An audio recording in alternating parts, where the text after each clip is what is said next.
नमस्कार दोस्तों, अनमोल साहित्य की दुनिया में आपका स्वागत है। आज हम बात करेंगे अपने व्यक्तित्व को कैसे संवारें। कंपटीशन में सफलता की उम्मीद में अपनी किस्मत आजमाने की चाहत के लिए छोटे छोटे शहरों की खाली बोर दोपहरों से झोला उठाकर चलने वाले युवा ऐसा क्या करें कि उनकी सफलता की संभावनाएं बढ़ जाएं। युवा अभ्यर्थी अपने व्यक्तित्व में ऐसे कौन से बदलाव या सुधार लाने की कोशिश करें कि उनके सपने साकार हो सकें। इन्हीं प्रश्नों से जूझते हुए युवाओं के कुछ सवालों के जवाब इस वीडियो में मिलेंगे।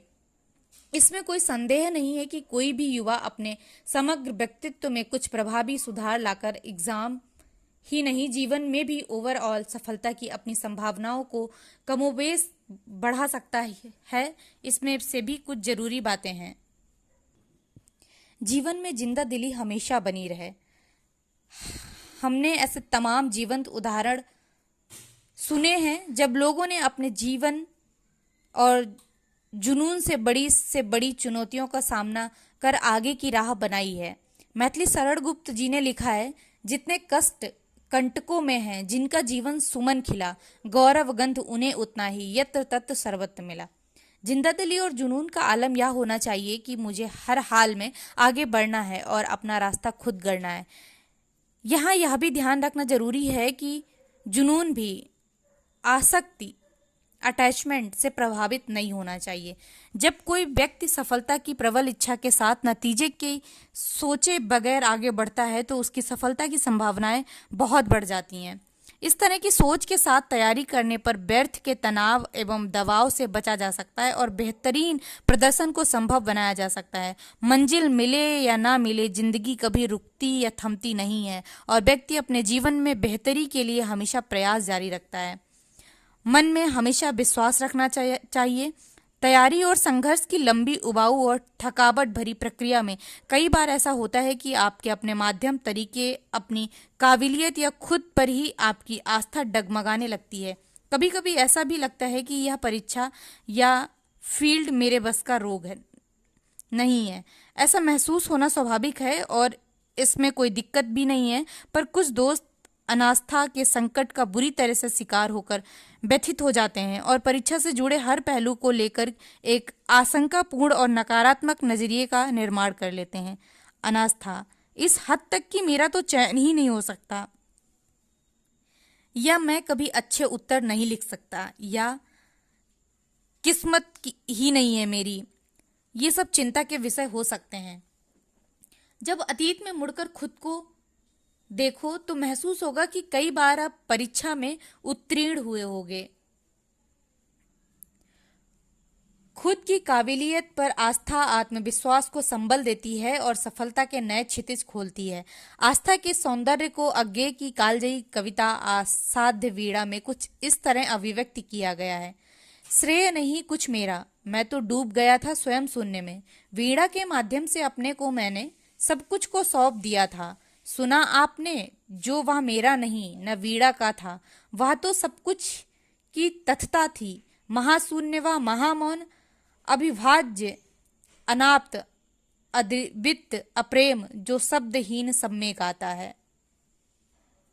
आपको अपनी ताकत पहचाननी है और जुट जाना है। प्रकृति ने प्रत्येक व्यक्ति को कुछ विशेषताएं और गुण प्रदान किए हैं, तो स्वाभाविक तौर पर कुछ कमियां भी। यद्यपि यह तय है कि हमारी कमियां या खूबियां समय के साथ बदलती रहती हैं और कुछ प्रयासों से अपनी कमियों और नुकसान पहुंचाने वाली आदतों से निजात भी पाई जा सकती है, परंतु इसके लिए खुद को पहचानना और खुद के प्रति एक समझ विकसित करना बहुत जरूरी है। दूसरे शब्दों में इसी को आत्मनिरीक्षण या आत्मविश्लेषण कहते हैं।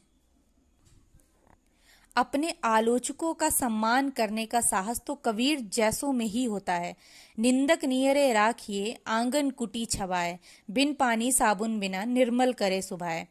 कवि दौलत राम ने छहठाला में श्रेष्ठ व्यक्ति का एक अनूठा गुण बताया है, निज गुण अरु पर अवगुण ढाके, यानी वह व्यक्ति श्रेष्ठ है जो अपने गुण और दूसरों की कमियां छिपाए। शायर डॉक्टर नवाज देववंती ने तो लिखा है, जिससे खुद के भीतर के भी ऐब दिखाई देते हों, जिससे खुद के भीतर के भी ऐब दिखाई देते हों, हमने ऐसा भी एक अपना चश्मा बनवा रखा है।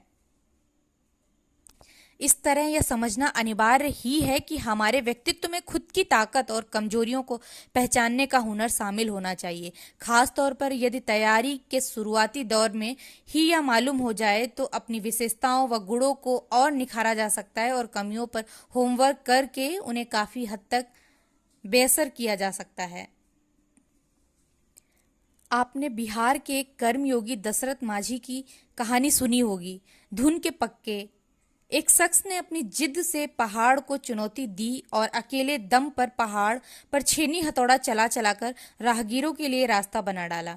उन पर बनी फिल्म माझी द माउंटेन मैन इस जज्बे को बखूबी बयां करती है। जब भी कोई निरंतर मेहनत में जुटे दशरथ माझी को डिमोटिवेट करने या छेड़ कर हाल चाल पूछता तो वह यही नाप लगाते थे, शानदार, जबरदस्त, जिंदाबाद।